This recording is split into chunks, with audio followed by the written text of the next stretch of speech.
Good morning. Okay, so as promised, Wednesday morning, you are going to get a mini lesson of your reading strategy for the week. This week, I'm going to be reading a nonfiction book to you, part of one at least, and your goal is to determine the main idea and give supporting details that support the main idea as I read, okay? This is going to help you with the IXL assignments that I sent to you on Google Classroom about determining importance and main idea. This is something that you can watch today, Wednesday, Thursday, or Friday, okay? It's yours to do throughout the week as it works for you and your family, all right? So, I'm going to read a little bit of this book. It's called The Penguin Book. It is a nonfiction text, so I'm going to point out some nonfiction text features. But before I read, I want to review or go over main idea, how we determine the main idea of a nonfiction text. So there's a couple different things that we call main idea, like ways we can find it. So if you're being asked to find the main idea, it might also be called something like determining importance. So finding the most important part, determining importance, okay? It also might be called VIP. I think we've talked about VIP before, especially in lots of guided reading groups. So VIP, if you think of, you might have heard it before, like celebrities, sometimes they're called VIP, very important person. But when we're reading, we call VIP very important part. So what is the very important part of the book? All right. Very important part.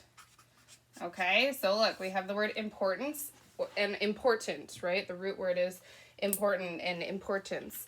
So this is all just about finding the most important part of the book, all right?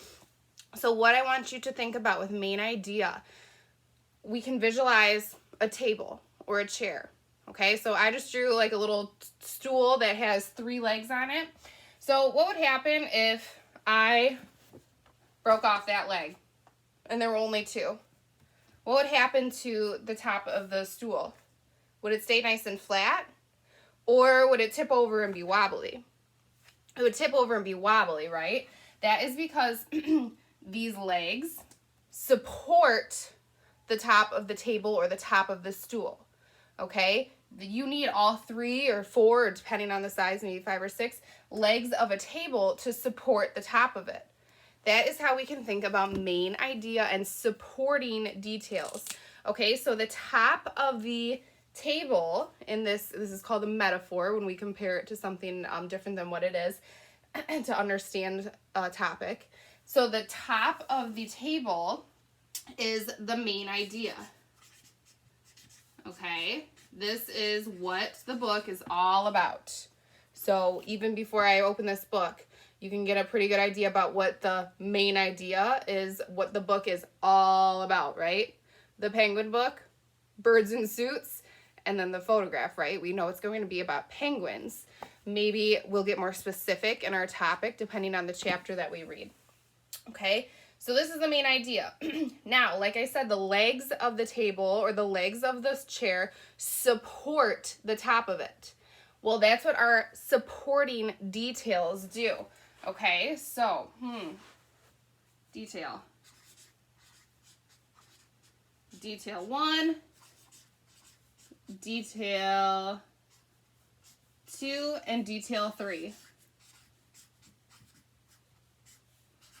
Okay, these 3 details support what the main idea is. It gives examples of why our main idea, or how we know our main idea would be penguins. All right, so if I'm just looking at this, I can determine the main idea of the whole book just by looking at it. I'm going to get a lot more detail as I read, but when I look at this book, I can determine, well, the main idea is penguins, right? What are the details on the cover of this book that help me infer that the main idea is penguins, or determine that the main idea is penguins? Well, the title is called The Penguin Book, so there's one detail. The photograph is of penguins walking. There's another detail. And then the subheading here is birds in suits. Okay, well, they sometimes call penguins birds in suits because it looks like they're wearing little tuxedos, little suits, okay? So the subheading, birds in suits, is another detail. All right, that's an example for you. We're going to get much more specific as I read a certain chapter in this book. So as I read, I want you to think the main idea of the chapter I'm reading and 3 details that support it. I want you to write down in a little paragraph, the main idea is the details that support it are another detail is and the last detail is I want a little summary. You can just write it in your notebook, and if you want to email it to me, you may. You don't have to. You can have your parents check it too. So I want a little summary of the main idea of this chapter. Before I read, let's look at our nonfiction text features. Table of contents. Okay, so we are going to read just a certain chapter that is about, or 2 chapters, that's about a certain type of penguin. But we have a list of like the emperor penguin, king penguin, yellow-eyed penguins, and look, that the heading of that chapter is the grumpy penguin. So that must mean yellow-eyed penguins are grumpy. Okay, so on and so forth. Let's see, just by looking at the first page here, we have a ton of nonfiction text features I want to review. Okay, so look for a moment and find the heading on this page. Remember the heading, your head is the top of your body. The heading is the top of the chapter. So penguin bits and penguins are strange birds. Those are the headings. Okay, so this is probably talking about different parts of penguins, and this is probably talking about the reasons why they're strange. Right? Oh, lots of nonfiction text features. Okay, we have a map on here. I hope everybody can find the map nonfiction text feature. What about a photograph? Here's our photograph. What about a caption? Remember, captions explain what is happening in the photograph or give detail about a photograph. So this would be the caption that explains our photograph here. So for example, the photograph we can see is a polar bear, and the caption says, penguins live in the southern half of the world. Polar bears live at the top of the world near the North Pole. The only place a penguin and a polar bear would ever meet is in a zoo. Do you know that? I didn't know that. So penguins live in the southern half, so south, down south, the South Pole. And then polar bears only live up by the North Pole. So they're on opposite ends of the world. They would never meet in nature, only in a zoo. All right, let's see. We have a graph here. Another nonfiction text feature. And this shows us, let's see. This shows us the depth. And I will read the caption here. It says, in the middle of winter, it is colder than in your freezer. The fathers huddle together through the winter to stay warm. They take turns to be on the outside of the group where it is the coldest. So that describes a photograph there of all the men. When the chick is first born, the starved male can feed the chick with a milky liquid from its stomach until the mother comes back. There's the photograph it's explaining with the little chick. Okay? And now this is explaining how deep penguins live. Okay, so they're about 40 inches tall. They're on the ice there, and right below are the fish that they go catch. And then you keep going deeper in the water, and there's seals. And then you keep going deeper, and there's whales. Keep going deeper, and ooh, is that a penguin? I don't know. I'd have to read and see. It says 2,000 feet. It looks like a penguin down there, but I can't tell if that is how deep that they dive. My goodness. All right, well, I will have to read this and figure that out for you. All right, moving on, just another nonfiction text feature I want to find. In the back of the book, what nonfiction text features are we going to see here? There's 2. Glossary and index, right? Those are always in the back of the book. The glossary is like a mini dictionary that tells you definitions of important words in the book. Gives you definitions of words. How would you know that a word is in the glossary when you're reading the book? What is different about the word that will give you a sign that it's going to be in the glossary? Anybody remember? Well, it would be a bold word in the book, right? So if you see a bold word as you read the text, your paragraphs, That is a sign that is going to be in the glossary of the book, okay? Now the index. The index tells us where we can find certain information about specific topics in a book, okay? So let's see, I'm doing a report on Antarctica, and I want to read this book because I know that it will have information about Antarctica because that's where penguins live. So I'm going to do some research, and I'm just going to flip to the back of the book to find the pages where it talks about Antarctica rather than skimming through the whole thing. So I don't know if you can see, but Antarctica, it says pages 7, 8, and 15, okay? So I can just go right ahead to page 7 really quickly, and I can read information about Antarctica on page 7, 8, and then 14, okay? And there we go. So that is the index, and then we talked about glossary and all those other nonfiction text features, okay? Moving on. I'm going to read a chapter of the book. I want you to determine the main idea of that chapter, so the very important part, and 3 details that support it, okay? So I am going to read, I saw this when I was flipping through the book. I thought you guys would like it, so I thought maybe it'd be the chapter I would read. I'm going to read the chapter on the littlest penguin, just because I thought they're cute, and I thought you guys would like that, okay? So the littlest penguin, little penguin. We can already start thinking of our main idea, right? There's a map that shows where they live. They live in southern Australia and New Zealand. Numbers, how many of them are there in the world? About 1 million. So there's the map that shows in red where they live, the south of Australia and New Zealand. There are about 1 million of them in the world. Okay, there's some nice photographs too. They are so tiny. It says, little penguins dig deep burrows for safety and to keep cool. People, that's a photograph that it describes. People come from around the world to see the penguin parade on Phillip Island in Victoria, Australia.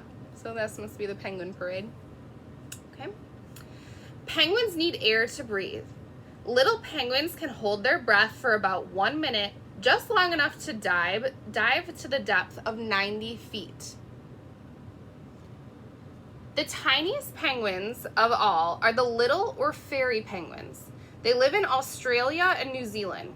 They make colonies in the sand dunes or among rocky boulders where they dig burrows. Every morning, these penguins get together and rush into the sea in groups. They spread out and feed during the day, and their calls can be heard across the water. At dusk, they gather in groups behind the waves and wait to all rush together in case a shark or a seal is waiting near the shore to grab them. This way, only one gets grabbed instead of a predator picking off one at a time over hours. So I know they work as a nice team based on that. A little penguin may swim up to 60 miles a day in search of food. They need around half a pound of fish a day to maintain their weight. I'm going to go over here. Oh, and look, it has details about underground, just like I saw on the other page. It says their predators are sharks, gulls, sea eagles, and fur seals. Tiger snakes will raid burrows for chicks. On one island in Western Australia, king skinks swallow their eggs. Feeding. So they eat small schooling fish to around 5 inches long. So because the penguin's small, they need to eat small fish, about 5 inches long. Breeding, so how they have babies. Nests in burrows under boulders, bushes, grass, tussocks, or in caves. So it's a little different because they don't live where it's very cold necessarily. They live in a warmer climate, which some penguins do, right? So instead of having ice all around them and them living on icebergs, they nest in burrows under boulders, which are big rocks, bushes, or grass, or in caves. Okay, so there they are, 14 inches tall. All right, so what was the main idea of that chapter? If you need to back up and listen to it again, you can. So the main idea, hopefully we can determine based on the heading, is the little penguin. That's the name of it. They call it the little penguin. So The main idea is little penguins. Okay.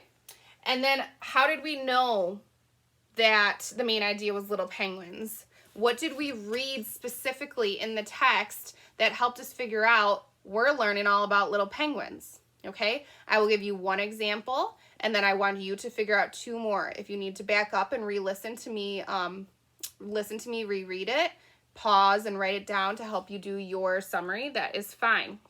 Okay, so for example, little penguins need air to breathe. Little penguins can hold their breath for about 1 minute, just long enough to dive to a depth of 90 feet. Now, I'm not going to write exactly what it says in the book because that would be copying, right? We need to paraphrase and put it in our own words. So, I know that this main idea, or the main idea of this chapter, is about little penguins because it taught me that little penguins dive to a depth of 90 feet and can hold their breath for about 1 minute. Okay, there's a detail. I would write that in a full sentence. Then I would add two more details that I learned about the little penguin. Okay, so you have your job to do. I want a couple sentences stating your main idea and 3 supporting details in your notebook. Have your parents check it or send it to me and I will look at it. Okay, all right, bye guys.